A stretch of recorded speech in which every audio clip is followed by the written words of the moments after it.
ನಿಮ್ಮ ಸರ್ಕಾರದಲ್ಲಿ ಮಂತ್ರಿಗಳು ಹೇಳಿಕೆಗಳು ಕೊಟ್ಟವರಲ್ಲ, 40% ರೇಟ್ಗಳು ಹಾಕಿದ್ರಲ್ಲ, ಅಧಿಕಾರಿಗಳಿಗೆ ಇಷ್ಟಿಷ್ಟೇ ರೇಟ್ ಫಿಕ್ಸ್ ಮಾಡ್ಕೊಂಡಿದ್ರು ಹಿಂದಿನ ಸರ್ಕಾರದಲ್ಲಿ ಅಂತ. ಯಾವುದಾದ್ರು ಒಂದು ಪ್ರೂವ್ ಮಾಡಿದ್ದೀರಾ? ದೊಡ್ಡ ಅಡ್ವರ್ಟೈಸ್ಮೆಂಟೇ ಹಾಕಿದಾರಲ್ಲ ಚುನಾವಣೆಯಲ್ಲಿ, ಯಾವುದನ್ನು ಪ್ರೂವ್ ಮಾಡಿದ್ದೀರಿ? ಸರ್ಕಾರ ಇಟ್ಕೊಂಡು ಡಿ ಕೆ ಸುರೇಶ್ ಅವರು ಈ ಥರ ಮಾತಾಡಿದ್ದಾರೆ. ಏನು ಸರ್, ಹಿಂದೆ 2-3 ಸತಿ ಹೇಳ್ಬಿಟ್ಟಿದ್ದಾರೆ ನಿಮಗೆ. ನೋಡಿ, ಇವತ್ತು ಬೆಳಗ್ಗೆ ನಾನು ಚಾಮುಂಡಿ ಬೆಟ್ಟಕ್ಕೆ ಹೋಗಿ ಪೂಜೆ ಮಾಡಿಸ್ಕೊಂಬಂದಿರೋನು. ಆ ವ್ಯಕ್ತಿ ಬಗ್ಗೆ ನನ್ನ ಹತ್ರ ಚರ್ಚೆ ಮಾಡಬೇಡಿ. ಆ ವ್ಯಕ್ತಿ ಎಲ್ಲಿದ್ದ? ಈಗ ಕೆಸರು ಅಂತ ಹಿಂದೆ ಹೇಳ್ಬಿಟ್ಟಿದ್ದೀನಿ. ನನ್ನ ಜೀವನದ ಕರಾಳ ದಿನ. ಆ ಒಂದು 5-6 ಜನ ಇದ್ರಲ್ಲ, ಅವರ ಸಂಬಂಧ ಬೆಳೆಸಿದ್ದು ನನ್ನ ಕರಾಳ ದಿನ. ನನಗೆ ಅದು ಭಾಳ ಎಕ್ಸ್ಪೀರಿಯನ್ಸ್ ಆಯಿತು ಆ ದಿನಗಳು. ಅದರಿಂದ ಈಗ ಸ್ವಲ್ಪ ಭಾಳ ಎಚ್ಚರಿಕೆಯಿಂದ ಇರ್ತಕ್ಕಂಥವ್ರು. ಅವ್ರು ಎಲ್ಲಿದ್ದರು, ಯಾವ ಥರ ಬಂದರು, ಈಗ ಬೆಳೆದಿರ್ತಕ್ಕಂಥ ದುಡ್ಡಿನ ಮದ ಮಾತಾಡ್ತಾರೆ. ದೇವೇಗೌಡರು ಕಾಂದಾನೆ ಕೊಂಡ್ಕೊಳ್ತಕ್ಕಂಥವ್ರು ಪಾಪ ಯಾವ ಮಟ್ಟಿಗೆ ಬೆಳೆದಿರ್ಬೋದು ಲೆಕ್ಕ ಆಗಿ. ಕಷ್ಟಪಟ್ಟು ಬಸ್ ಓಡಿಸ್ಬಿಟ್ಟು ಸಂಪಾದನೆ ಮಾಡೋರ ದೇವೇಗೌಡರು ಕಾಂದಾನ ಖರೀದಿ ಮಾಡೋಕ್ಕೆ.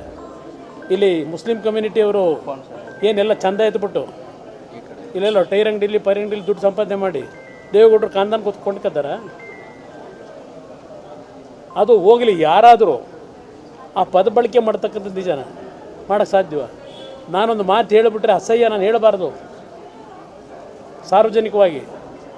ನನಗೆ ಮೋಸ ಮಾಡಿದ ದಿವಸ ಆ ಪದ ಬೇಡ ನನ್ನಿಂದ ಹೇಳಿಸೋದು. ನೀವು ಅವ್ರು ಏನು ಹೇಳಿದ್ದ ಅಂತ ಹೇಳಿ ಅದನ್ನು ನೆನಕೊಳ್ಳೋಕೆ ಕೇಳಿ.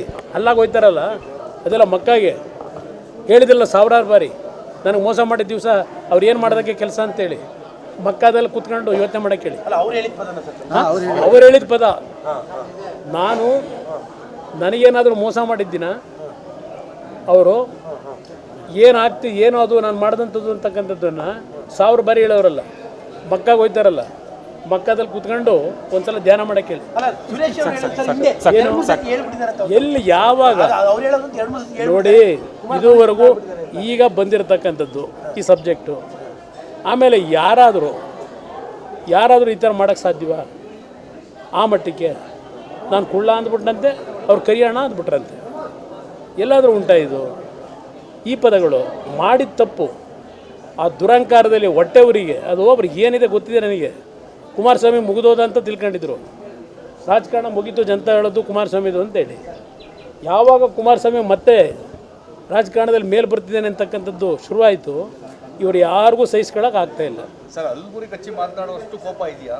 ಕೇಳಿ, ಅವ್ರನ್ನೇ ಕೇಳಿ. ಯಾತಿಕ ಕೋಪ? ಯಾತಿಗೆ ನಮ್ಮನ್ನು ಬಿಟ್ಟೋಗಿದ್ದವರು? ಯಾವ ವಿಷಯಕ್ಕೆ ಬಿಟ್ಟೋದ್ರು?